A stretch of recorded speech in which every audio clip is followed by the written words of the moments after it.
Berbeda dengan ini 0,360. Nah, ini kita bisa katakan tidak valid karena berada di bawah angka 0,374.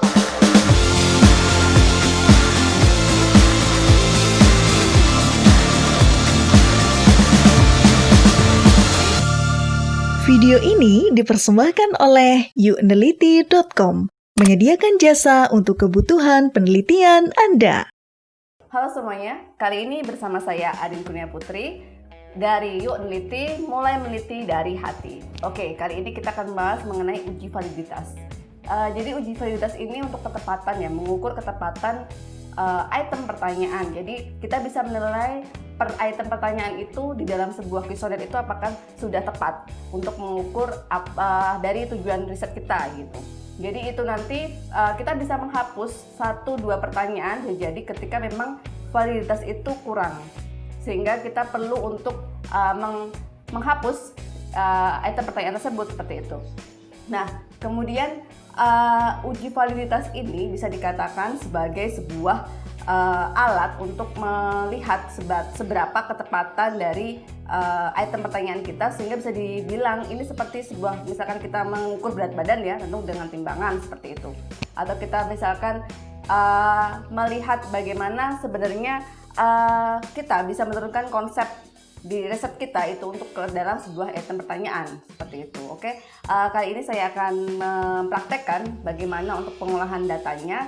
Ini untuk uji validitas salah satunya bisa menggunakan product moment atau analisis Pearson seperti itu. Nah, ini saya akan praktekkan seperti apa. Oke, sebelum kita melakukan uji validitas data, kita bisa cek terlebih dahulu kuesioner yang sudah kita buat. Misalkan ini saya mencontohkan satu kuesioner tentang penggunaan website KNFI. Nah, ini bisa dilihat seperti identitas responden, dan kemudian di sini ada item pertanyaan. Nah, inilah yang nantinya akan kita uji. Misalkan dalam kasus yang saya contohkan ini, saya akan menguji kuesioner saya kepada sekitar 30 responden. Nah, ini kita bisa lihat misalkan hasilnya dari SPSS yang sudah kita masukkan ya. Tentu saja dari variabel view-nya kita bisa masukkan terlebih dahulu per item pertanyaannya. Baru kemudian ini di data view merupakan hasil uji coba dari kuesioner kita. Ini sebanyak 30 responden yang sudah mengisi. Nah, ini yang akan kita uji. Apakah per item pertanyaan ini sudah valid dan bisa dijadikan di dalam sebuah riset kita ya. Jadi bisa membantu riset yang sedang kita kerjakan begitu. Nah, ini kita bisa lihat dengan cara ketika sudah mengisi semua 30 responden, kita klik analyze di sini. Baru kemudian kita correlate karena kita memakai uji product moment ya. Jadi ini yang perlu kita lakukan adalah analyze, correlate, baru kemudian bivariate.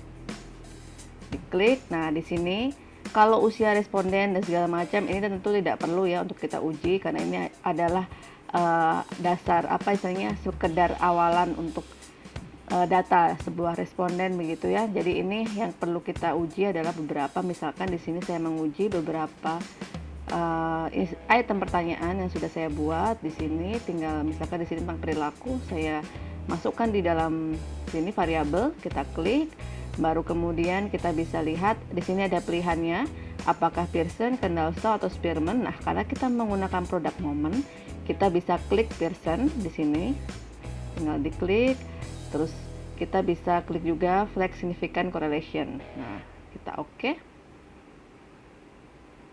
Nah, di sini sudah muncul hasilnya. Misalkan per item pertanyaan ini ya, ini adalah item pertanyaan yang sudah kita ujikan. Nah, kita bisa lihat per masing-masingnya di sini. Yang kita lihat adalah seperti ini, yang bagian ujung ini 0,575, 0,726 dan segala macam. Kemudian kita interpretasikan. Interpretasi seperti apa? Ketika product moment ini kita hanya perlu membandingkan, ini namanya adalah hasil dari product moment ya, hasil dari Pearson itu tadi. Ini merupakan istilahnya adalah hasil dari hitung ya. Jadi kita bisa lihat ini adalah R hitung seperti itu. Nah, kita menginterpretasikan dengan cara membandingkan dengan data di sini tabel R. Jadi R tabel begitu. Jadi ini merupakan tabel yang sudah ada, yang biasanya juga bisa ditemukan di buku atau mungkin juga bisa googling. Ada banyak sekali sumber-sumber data kaitannya dengan Airtable. Nah, ini sudah menjadi yang kita bisa bandingkan ya. Jadi kita bisa lihat misalkan di situ karena kita menggunakan responden sebanyak 30, ini kita perlu lihat sesuai rumus itu harus dikurangi 2, gitu DF ya. Jadi kita berada di posisi N. N ini populasi ya, jumlah sampel. Jadi ini kita bisa lihat ketika di angka 28 dengan taraf signifikansi atau standar error itu sekitar 5%, itu kita ada 5%, ada 1%. Nah, kita pilih misalkan 5% karena kaitannya nanti konsisten juga sampai akhir. Jadi ini kita bisa lihat bahwa ini 0,374. Nah, ketika R hitung di sini lebih besar daripada R tabel, maka itu sudah dipastikan bahwa item pertanyaan kita valid.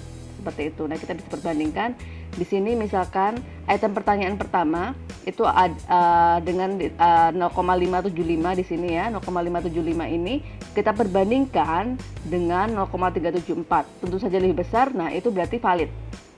Jadi ini item pertanyaannya bisa dikatakan sebanyak sebanyak beberapa item pertanyaan ini kita bisa lihat bahwa ini memang valid. Berbeda dengan ini 0,360. Nah, ini kita bisa katakan tidak valid karena berada di bawah angka 0,374. Seperti itu. Jadi kita hanya tinggal memperbandingkan saja. Ini berarti kaitannya dengan item pertanyaan tentang perilaku bela negara di sini dianggap tidak valid, sehingga ini bisa diganti dengan pertanyaan lain atau dihapus seperti itu. Jadi cukup mudah, hanya tinggal menghitung di dalam SPSS dan kemudian memperbandingkan dengan R hitung seperti itu. Ya, oke. Itu tadi video tentang uji validitas data. Semoga bisa bermanfaat. Oke, terima kasih telah menonton video Yuk Neliti, Mari Meneliti dengan Hati.